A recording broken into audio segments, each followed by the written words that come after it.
Hi everyone, my name is Juliana Cardillo, and this is my older adult oral video presentation.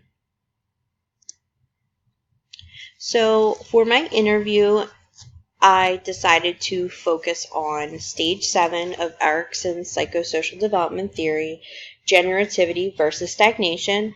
So stage 7 takes place during adulthood. During this stage, adults are involved in investing in their work, families, communities, and future generations. They begin to look past their own lives to the well-being of those around them. And if adults are unable to do this, they become self-absorbed and stagnated, and they have a hard time being productive for the sake of others. So for my interview, I decided to interview my coworker, Philip. I decided to interview him because he always speaks about his life, and honestly, I always found him to be very interesting, so I wanted to learn more about his life. Phil is a 65-year-old white Caucasian male who actually is retired and works at my facility part-time. So some of Phil's life experiences during adulthood include him being an active member in the Air Force. He actually joined the Air Force at age 21 after going to a seminary to become a priest. He decided, since he received a lot of backlash from his family, that he wanted to just pretty much start his whole life over and, start something fresh. So he went into the Air Force at age 21, and he finally was done at age 40. During active duty, he found the love of his life, and he got married at age 35. They are still married till this day. At the age of 41, he became a medic. After getting married, he had 3 children, 2 boys and 1 girl. And at age 45, he received his master's degree in clinical counseling at St. Joseph's University. So some challenges that occurred during this stage was that Phil felt very different, and he felt the need to separate from his family and friends. Like I just touched on, Phil discussed a lot in his interview about how he was always bullied. He was always different in some way. He never felt like he fit in with his family nor his friends. So being different was a big part of his life that kind of followed him in all the stages. So he received a lot of backlash for having his own beliefs and wanting to stray away from what the norm was for his culture and for his family. So because of that, he felt the need to separate from his family and friends, and that is why he kind of just started a whole new life and joined the military. Another big factor or challenge that he faced during his adulthood was that he was rejected for his dream job. So he had over 30 years experience in the psychology field, and he actually he had a master's degree. He went for an interview at UPenn, and he was declined the position automatically. He spoke a lot about this in the interview, and till this day, he said it really bothers him because he's never really felt rejection like that before. He said that he didn't get the job because he didn't fit the criteria. They were looking for a ethnic woman who was the age of 30, and he obviously didn't fit that bill. So that was a big challenge that he faced during his adulthood. Some accomplishments included him getting his master's degree in clinical counseling, but one big accomplishment that he said that he felt was a huge accomplishment was becoming a medic, because he became a medic during being involved with the Air Force, so for him that was such a big accomplishment. So the psychosocial crisis resolution. So generativity refers to making your mark on the world by caring for others, as well as creating and accomplishing things that make the world a better place. And stagnation refers to the failure to find a way to contribute. So these individuals may feel disconnected or uninvolved with their community and with society as a whole. So individuals who are successful during this stage will feel that they are contributing to the world by being active members in their home or community. and individuals who fail to achieve these skills will feel unproductive and uninvolved in the world. So, during the annotated bibliography process, I came across this study which I found very interesting. They focused on stage 7 of Erikson's theory of development and pretty much said their hypothesis was that people who did not fulfill this stage would have issues later in life, meaning 70s and 80s, they would have a greater risk of developing neurological disorders such as dementia and Alzheimer's, and they also have an increased chance of developing depression. Their hypotheses didn't really come to light. It pretty much correlated with Erikson's theory that yes, if someone is not fulfilling the stage, and they are in that crisis will overlap to the next stage of life, which would be, old age stage. But I just thought that that was very interesting view of what can happen if the stage was not fulfilled. So the biopsychosocial framework breaks down components of human behavior that involve someone's biological, psychological, and social functioning.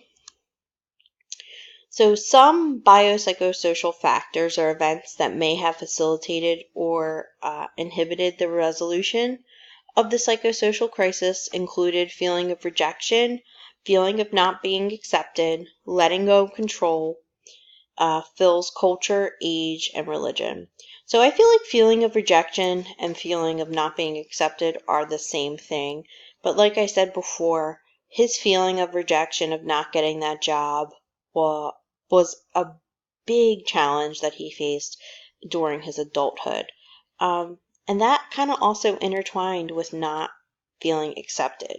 Like I said, that not feeling accepted kind of went through all the stages of his life.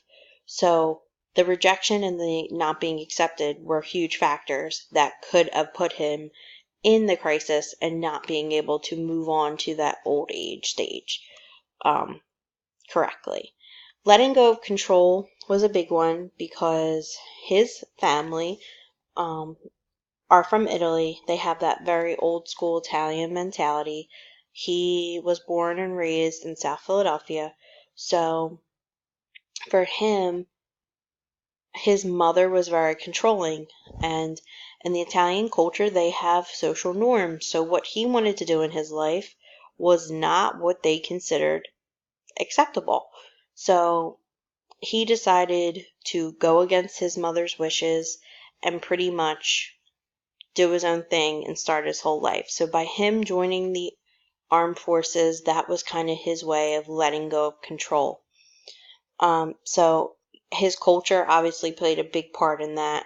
His religion did too, because he is a Catholic, and he did go to school to be a priest. And his family was actually against that as well, because in the Italian culture, they want you to have kids and be able to do things like that. And obviously, as a priest, he wouldn't be able to do that. So that was a big factor as well. I do believe oppression shaped Phil's life positively.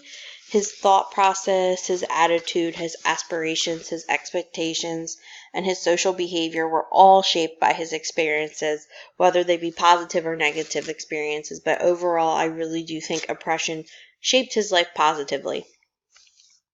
Because at the end of the day, he is able to talk about those things, bad and good, but he will still say that he has the best life ever. So I really do believe oppression shaped him positively. So using the multi-systems lens helped me examine how Philip's family, community, institutions helped and hindered his life aspirations or opportunities. So for his family, I believe his family was actually a big hindrance on his life, especially during this stage. Like I said, his mom was a big hindrance. She didn't believe in anything that he wanted to do. He had a very lack of social support. His father wasn't in the picture, so he relied solely on his mother.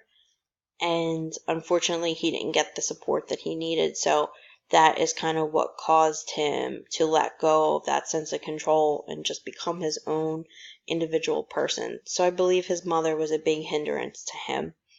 Same thing with his community. His community was a hindrance because during the interview, he talked a lot about how he didn't want to be that typical South Philly man. He did not want to be that normal South Philly man. An example, hanging out on the corner and just being on the streets, or being a contractor, or being a construction worker. He spoke a lot about wanting to be different from what the community expectations were. So that is why he wanted to go and be a priest, and that is why he wanted to go and join the armed forces.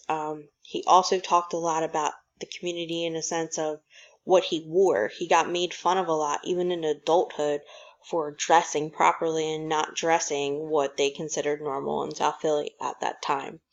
His institutions really helped him. During the interview, he spoke a lot how the GI Bill helped him fulfill this stage because he was able to get a master's degree in clinical counseling because of the GI Bill. So my second perspective that I chose for the presentation was the humanistic perspective. So the humanistic perspective focuses on the way people view life and being. Human development and behavior go hand in hand in this perspective, and this approach is very optimistic, focuses on how an individual is capable of overcoming hardship and pain, and individuals are motivated to self-actualize. So self-actualization pretty much means when someone realizes their true self, they understand their potential. I picked this perspective for Phil especially because this approach is optimistic, and he is. He was able to focus on all of the hardships and all of the pain that he has gone through in his life, but he is still able to somehow view life in a positive way. So for me, that was very touching. So this is just an example of how the humanistic perspective works. So the belief of the humanistic perspective is that everyone strives to reach self-actualization, which is at the top. But in order to reach the top, you have to fulfill all the underlying needs. So at the bottom, you see are simple things such as your breathing, your food, your water, your shelter, your clothing, your sleep. Then you have your safety and security, your health, your employment, property, family, social stability. Then you have love and belonging, your friendship, family, intimacy, sense of connection, your self-esteem, your confidence, achievement, respect of others, the need to be a unique individual. And then you reach the top, which is self-actualization. So your acceptance, meaning and inner potential, okay? So pretty much realizing your true self. So for the limitations aspect of the presentation, I decided to just discuss Erikson's psychosocial development theory limitations. So I had two big limitations that I wanted to speak about. The first one was societal changes over time. Through the presentation, I kind of touched on Phil's societal changes, like for example, South Philly, or having that old school mentality. I feel like those kinds of societal changes are a big limitation when it comes to Erikson's theory, because each society has their own norm. They have their own normals and their own ways of doing things and their own beliefs. So one society might think, oh, that, you know, a person is fulfilling the stage, and on the other end, another society might believe that the person is not. But culture really plays a big part into this, because each culture has their own different developmental milestones that they reach. So, for example, like Phil's family grew up in Italy, where he grew up in South Philly. So, what he was doing during these stages, he would see it as he's fulfilling the stages, he's reaching these stages, where on the flip side, If he were in Italy, would he be considered to be reaching